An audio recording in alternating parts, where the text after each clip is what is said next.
nari ngorewe mu gipfumu nari ngorewe mu kuraguza nyene urumva nari mfise ubuzima bubi ico ntakoze gusa no guterekera mugabo kuraguza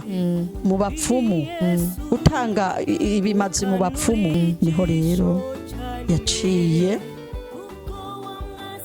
agira ivyo ashobora kugira hama ndarindira ko arambwira ingene no bikoresha arambwira no kubanza ukisiga nyene ku mabere ukisiga uwo muti ukisiga mu maso ucuja ahantu wikinge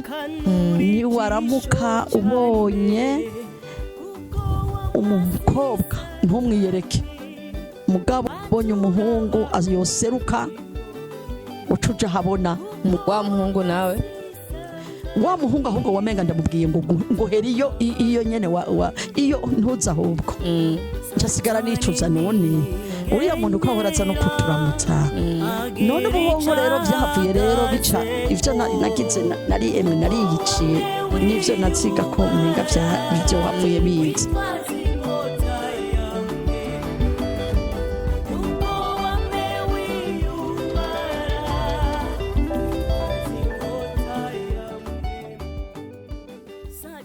Shalom shalom mwakunze ijambo rya Kiza TV reka nitire ko mwaraye cyangwa mwaramutse neza ivaye namwe ko mwadukurikirana muherereye reka nshimire cyane amaze kugira subscribe like share ndetse na commentaire nkuko namanda bivuga n'ubuntu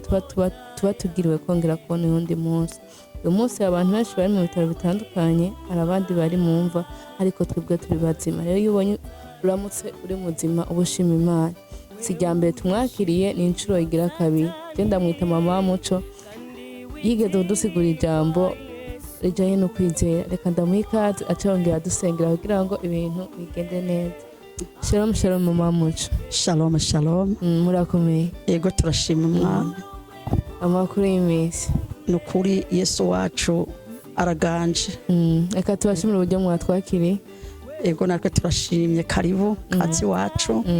yego turanezerewe no kubakira Mwisanzwe umusangwa ni wasengera umushitsi mundusenge yego Umwami wacu Yesu Kristo izina ryawe nirihabwa icyubahiro uri Imana nziza uragororotse urabereye amashimwe kandi urakwiriye n'icyubahiro turaguhaye icyubahiro muri uno mwanya muri runo rugo iwacu turaguhaye icyubahiro uri wa mbere abashitsi nabo bajara ba kabiri rero Mwami Yesu ubatwakirire turaguhaye ikaze hamwe n'abashitsi icyubahiro nikibe gwawe ni mu izina ryawe gera Yesu Kristo Umwami wacu amen kubatakuzi ku mazina yanyu amazina yanyu nayahe murubatse bimeze gute muri rusange ego kuba mu mazina yacu jewe nitwa Madame Frederica hanyuma turubatse dufise umushinga ntahe umwe n'abana batandatu ego bose bariho ego ufite imyaka ingahe je mfise imyaka 67 woba wavutse uri wa mwana kurira muri Sunday school canke wagiye gukizwa ukuze jewe nagiye gukizwa nkuze mfise imyaka 30 yego ava yuko ukizwa hari ubuzima warubayemo n'imbere n'inyuma yo gukizwa hari ubuzima warubayemo ushaka utubwire gato ko yandaza wabaye muri byinshi imbere yo gukizwa bimwe mu bintu byaranze uvuga ati sinzopfa ndavyibagiye nakoze nabaye mu ntarakizwa nukuri je novuga ko Imana yankuye kure yego yankuye ahantu hakomeye cyane aho atakintu na kimwe cari gushobora kuhankura nubwo notanze ibimazi vy'ivyisi ntivyoshobotse ariko Yesu wewe kimazi ciza araza arankura aho hantu nari ngorewe mu gipfumu nari ngorewe mu kuraguza nyene urumva nari mfise ubuzima bubi ico ntakoze gusa no guterekera mugabo kuraguza mu bapfumu utanga ibimazi mu bapfumu ivyo narabikora kandi gose abantu dufate nk'abantu tungana cyangwa abantu basumba gato generation za 2000 iyo bavuze kuraguza guterekerera ntabyo bumva sinzi ko mwosigura gato. Kuraguza ni nka kujya kuntu ushobora kugenda ukumva ngo harya ahantu hariho umupfumu. Uwo mupfumu rero ngo niwe ashobora kumenya ibiri mu ibigize ubuzima bwawe. Aho rero abona bamuranga amugirira publicité. Wewe rero uvyumvise ukatiyo erega burya jewe nanje amagogwa ngo wowe iwanje ni meshi. Uwo muntu wo munyereka nojayo. Aho rero ufata udufaranga kuko ntugenda ugaragara. Ufata udufaranga ufise ukagenda udushize muri sakame. Washika imbere y'uwo mupfumu. Hanyuma ukamupfukamira kuko umupfumu ugiye utegeza kumupfukamira. Uramupfukamira hanyuma akivuga amazina y'ibintu biri muri we. Hari ibintu biri muri ukumva ariko aratura amaborogo. Agaca akubwira ngo mbarira rero ngo ngivyawe mukobwa ngo hari ivyo ngo nzi ngo mbarira rero ngivyiwawe ngo nivyo nzi vyose ngo ndabe ko ndabishobora kubipoperanya. Wewe rero ugaca utangura rero ukadondora ubuzima bwawe ngene bumeze. Hari ivyo ukennye, hari ivyakuvuye ko wari ubifise, ari umubanyi wawe uvuga ngo ni wakuroga nawe murundi ataba naroga, ari uvuga ngo uryaranyanka ngo yama nyene ibintu vyinshi gose. Ku mupfumu haba amabwa menshi iyo umuntu aja ku mupfumu. Aho rero umaze kubimubwira aca kubwira ngo sawa ngo ubu rero reka ndaguhereze ngo uyu muti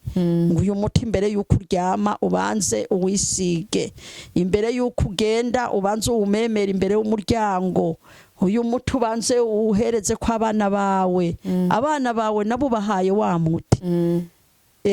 Ico baba babibiyingiyingi. Ugasanga umuntu afise abana bibiyingiyingi kandi abana Imana yari yabamuhaye bakomeye. Ayo niyo magogwa jewe mbona abantu baja ku bapfumu bakunda guhura nayo. Hanyuma ico guterekera naco n'ibintu aguha akakubwira ati birero ni ntarengwa, iki ni kizira. Iki ni kizira, akakubwira ibizira, ntuzogire gutya, akakubwira ibizira bitandukanye nkuko we aba yabigabiye kubikubwira. Hanyuma rero wewe rero ugaca wemera ukajana navyo. Ujanye navyo ivyo uza guhurira navyo hariya n'amagogwa akomeye cyane. Yego. Wakijijwe ku myaka 30. Je mu mutwe nishizemo yuko abantu baraguza ari abantu bamenga baba bakuze. We niki cyatuma uraguza kuri iyo myaka? Je ikintu cyatumye ndaguza. Ikintu ca mbere cyatumye ndaguza. Hariho ukuntu hariho umuhungu nari narakunze. Ico ni cambe ari umuhungu nari narakunze. Uwo muhungu rero nari narakunze. Uwe rero mugabo ntiyankunda, je mugabo nkamwikunda wakazako. Nkashaka kumwikunda wakazako nawe nyene akanyereka ko nkunda mugabo atankunda. Jewe ndavuga nti none kugira ngo uyu muhungu koko ambwira ijambo riri ku mutima vyogenda gute? Ko nubwo mbona umenga arankunda, nubwo mbona urumva urukundo rw'uruheye nyene go nkuko mubibona iki gihe murabona ko hari urukundo rw'uruheye gusa ico twebwe twatinya ko abico gihe waratinya kuza gusambana n'umuhungu. Ntiwabikora ivyo uko wamenya ngo kazoba kabaye wamenya ngo kazoba kabaye. Ivyo ntiwabikora kuko nta nibindi bintu bindi umuntu yiyumvira gusa umuhungu nkoze ico caha basi kazoba kabaye. Rero mugabo ibintu vyo kuraguza ku bakiri bato barabikora. Bavuga ati jewe kurya muntu ko ndamukunda nkaba mbona yambara kabegwa nkuko tubibona iki gihe, nkaba mbona afise agafaranga, nkaba mbona akora hanaka, nkwiye kuraba ngene yongirira. Nk'uko igihe nkuko bimeze naje ivyo byarashikiye nkiri inkumi. Ndagenda rero niho rero yaciye agira ivyo ashobora kugira. Hama ndarindira ko arambwira ingene no bikoresha. Arambwira no kubanza ukisiga nyene ku mabere ukisiga uwo muti ukisiga mu maso ucuja ahantu wikinge ni waramuka ubonye umukobwa ntumwiyereke mugabo ubonye umuhungu yoseruka ucuja habona mugumbirane aho rero uzocumenya ko bikunze no kubesha ntivyabaye ivyo ndabikoresha uko ndabikoresheje uko ndarindira wapi kandi uruva uwo muntu yaraserutse uramuyambira yego nongera wundi munsi ndasubira kandi ngira kwa kundi ndisiga kwa kundi nyene yambariye urakaza nego nongera kandi ngenda hahandi nyene yambwira nongera kandi ndamubona turagumbirana turahoberana nta cavuyemo niho rero navuye mvuga nti ibintu ibi ni mu mutima ndavuga nti ibintu ibi nububeshi nca ndabita wa muhungu nawe wa muhungu ahubwo wamenga ndamubwiye ngo heri iyo nyene iyo ntuza ahubwo ncasigara nicuza none uriya muntu ukahoraza no kuturamutsa none ubuhoho rero vyahavuye rero bica ivyo nagize nariyiciye n'ivyo naziga ko menga vyo havuye biza aho rero nagwa ruheye gwaciye ruhava yego uko niko vyagenze abakiri bato rero bararaguza kandi abakiri bato mbere ahubwo nibo baraguza kuko bafise imi abakuze bararaguza ku vyabo ku vy'abana babo ku vy'abagabo babo abakiri bato nabo bararaguza barondera iki ngo amashanse y'ivyo nyene nkuko majeje kubikubwira yego waje ukizwa warubatse canke akirijwe utarubaka jewe nakijijwe maze kubaka mvyaye nabo bana bose watubwiye ko ari umuhungu wari ukunda gusa biza kwanka kubera ko imiti itakoze waje guhura gute n'umugabo musanzwe n'umufasha wawe umufasha wanje uwo wewe namurenga ko ndamubona nkamwinenaguza naramwinenaguza nkavuga nti wapi ntuyu uye si yego nkamwinenaguza mugabo we akagumako umwaka ugahera akagumako uwugira kabiri uwugira gatatu uwugira kane uwugira gatanu uwugira gatandatu nawe uriko wiruka inyuma y'abandi uwugira indwi abavyeyi baravuga bati abavyeyi banje bavuga ati uyu muntu aho yakaziye ngaha guhera kumwe imyaka yose tumubona aha kuko ntiyaza cane mugabo haragera igihe kuzibona raje na jewe nyene kuri uwo nyene wumva nakunze burya yabaye uwo nyene nta nuwundi yaje mugabo hakama haza uwo nko mu mwaka kaza kabiri nko mu mwaka kaza kabiri kandi ntiyambwira ngo jewe nje kukurondera ngo twubakane yavuga narije kubaramutsa narinje kubaramutsa umwaka ugahera narinje kubaramuka narinje kubaramutsa nari ndabakumbuye yindi gahera gushika ku myaka indwi imyaka indwi niho aje kubwira aho gukunda cyako mu myaka indwi igeze niho yavuga ati jewe rero burya je ndashaka ko tubana kuko naragushimye yavugana make yavuze make je naragushimye canavuga waranshimye sawa mugabo rero uyo muntu w'iyo myaka nari nibagiye iyo myaka yose bari bazinanye na papa naho bari bazinanye na papa ruguru iwabo mugabo siyo yari ntumbero kuza kuramutsa papa kuko atamusanze hakasanga aho jewe yaca yigendera amusanzeho bakayaga papa nawe wamenga arabiza akambwira ati muherekeze naje nkemera iyo umuvyeyi avuze ko je nari imfura iwacu nkemera nkamuherekeza gutyo rero je nagiye kwemera mu nyuma papa aravuga ati uyu muntu imyaka yose yabaye aza turaba mwana wanje emeranya n'uyu musore hanyuma azokubera umugabo jewe mvukana n'umuhungu umwe mu bakobwa batanu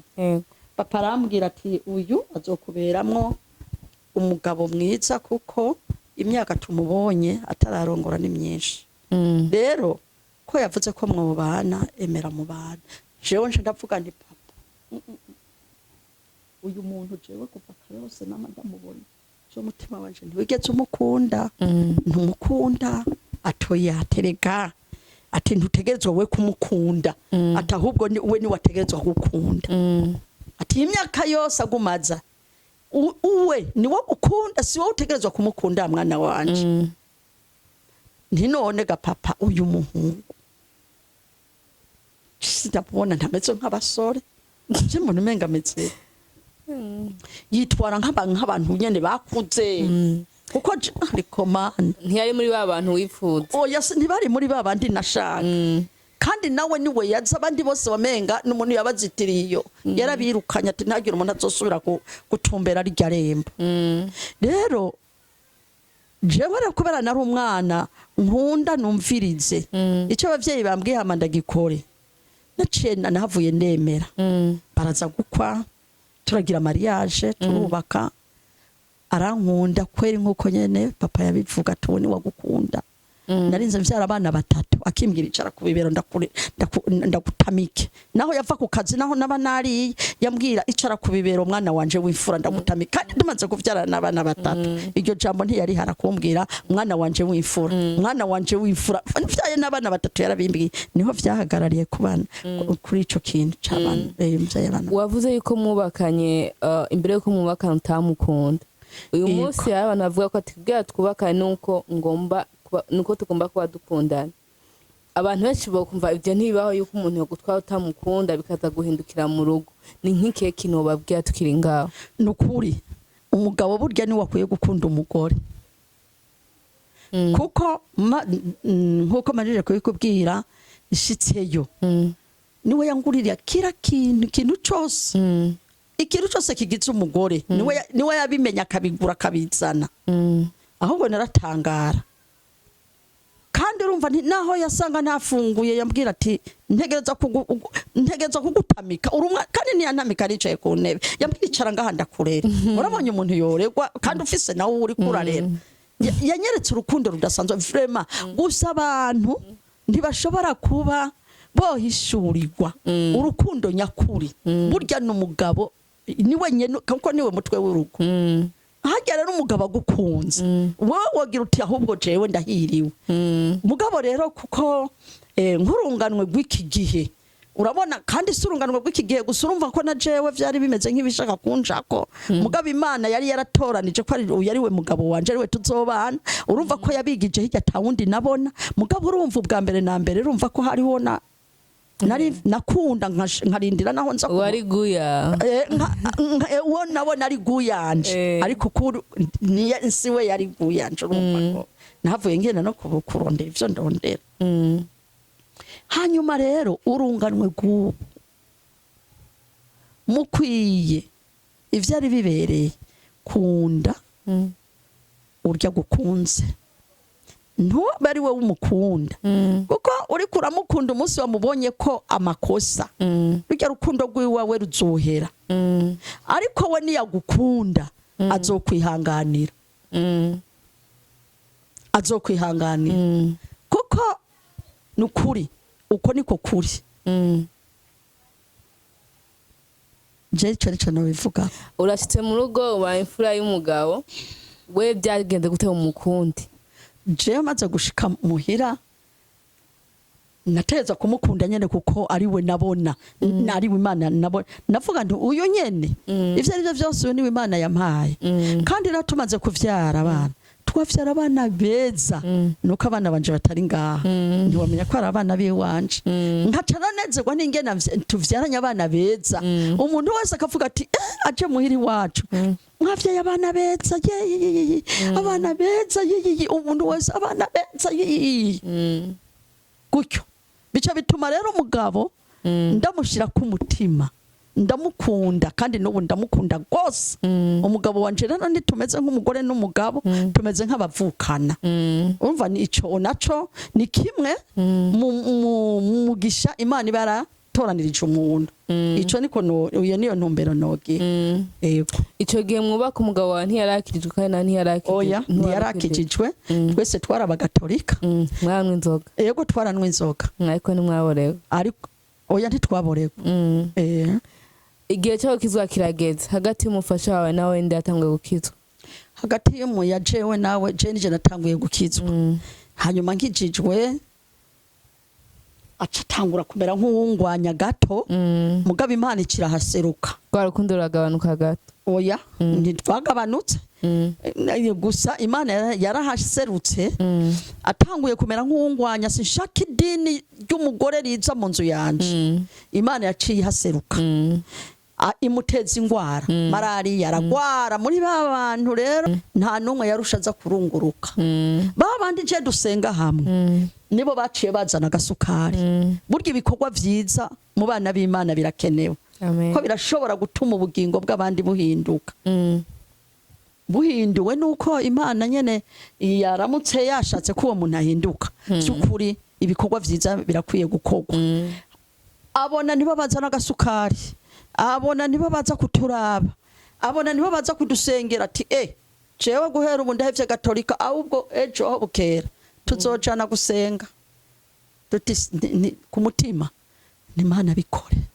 bikore Mana kuko we ntake kunanira kubona iyi ngwara yamufashe kugira ngo ibi bibe ni cyubahiro cawe Mana oho nzabona umugabo arankurikiye guhera uwo munsi ntiyasubiye inyuma mbere no mu ndwi nka zitatu hariho umuntu atarazi ko twakijijwe yatugemuriye ikiyoga agikuye ingozi c'ugwagwa yagifatiye imodoka yagipakiye kandi tutari bwakizwe we atari bwakizanye hekana cari bwazanye tarakizwe mugabo munsi yarakizanye mutama ikintu yamubwiye ati ariwe mugabo wanje naho mvuze mutama ntaco ngira ngo ntaco biza gutwara yamubwiye ati ico kiyoga terekaho amwereka hanze ahantu agitereka ndicinjiye no mu nzu hanyuma hamagara umupasitora aramubwiye ati jewe hari umuntu angemuriye ikiyoga kupfa je sinigeze mbona ntarakizwa ntaco yigeze ngemura kandi tuzinanye imyaka myinshi none ubu yakizanye nyambara uko nakijijwe iryo geragezwa nanje naritsinze namubwiye agishire hariya hanze pastor ati sawa wagize neza acara amazi ati none mugabo wanje nyene arabaza none ngire gute ati ico kiyoga ntiwogisesa kandi ntaco kindi wokimaza ahubwo hamagara ababanyi bakikinwa ubabwire bagiterure bakijane wabo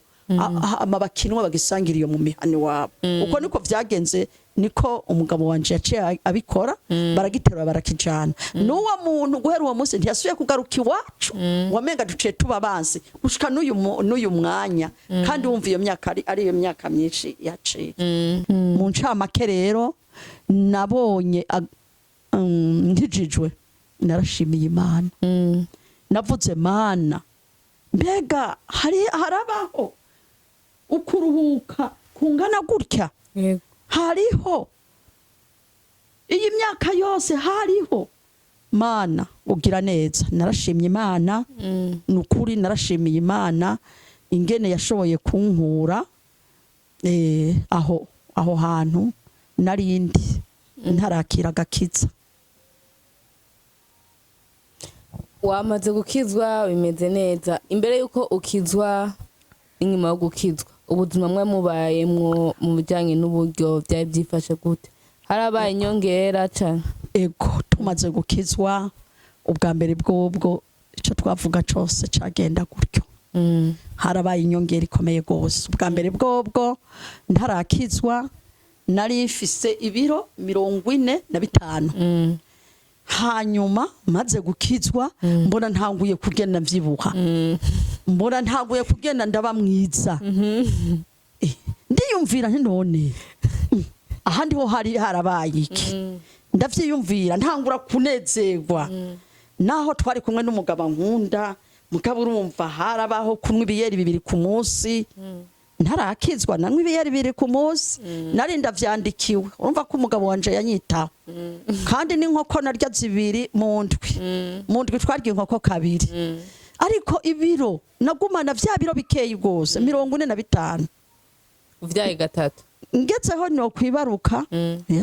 ngeze aho noba mfise imbanyi kuze nkagira 47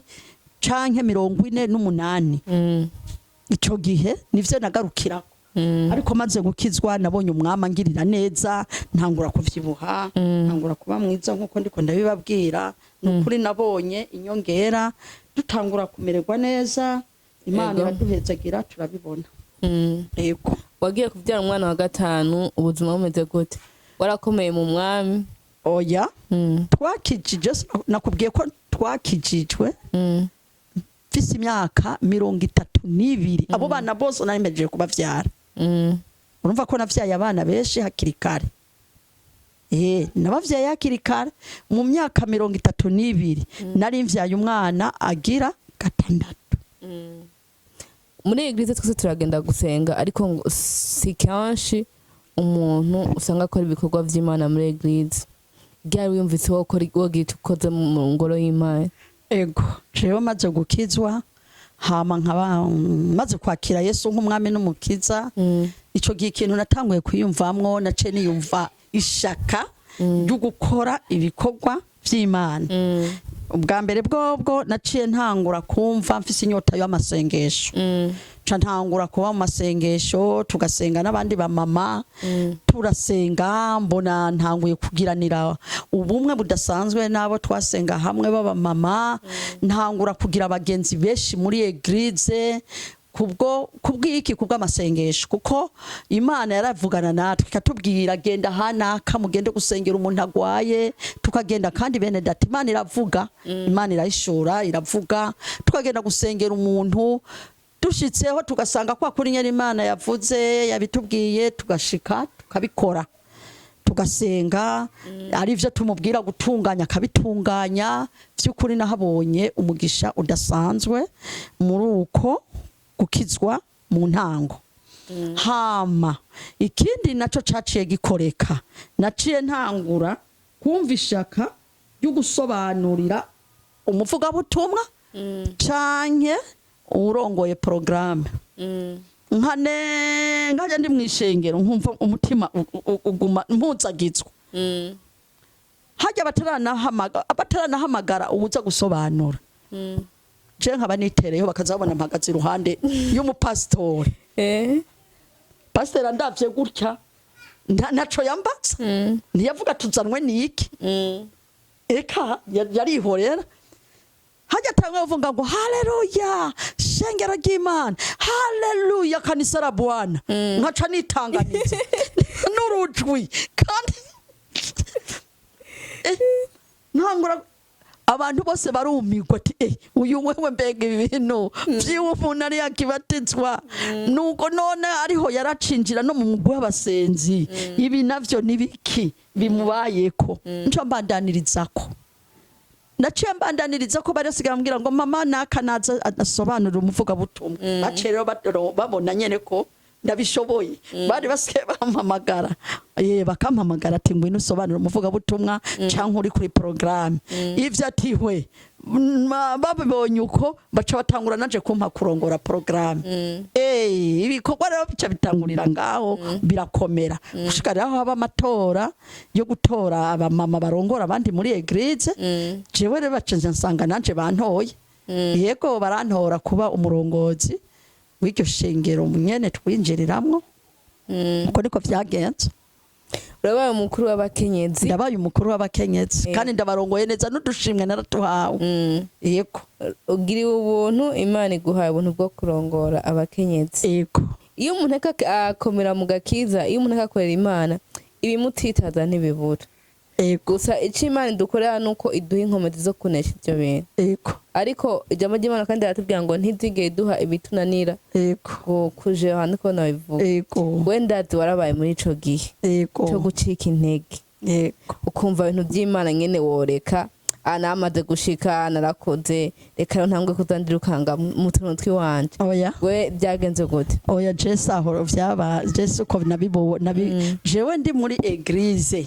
ubwa mbere bwo kubera kumenye nanezerewe n'ubwa mbere bwo ingene Imana intoranije nk'umurongozi w'abakenyezi bakenyezi rero baca barankunda kuko wamenga nije ndi muto muri bo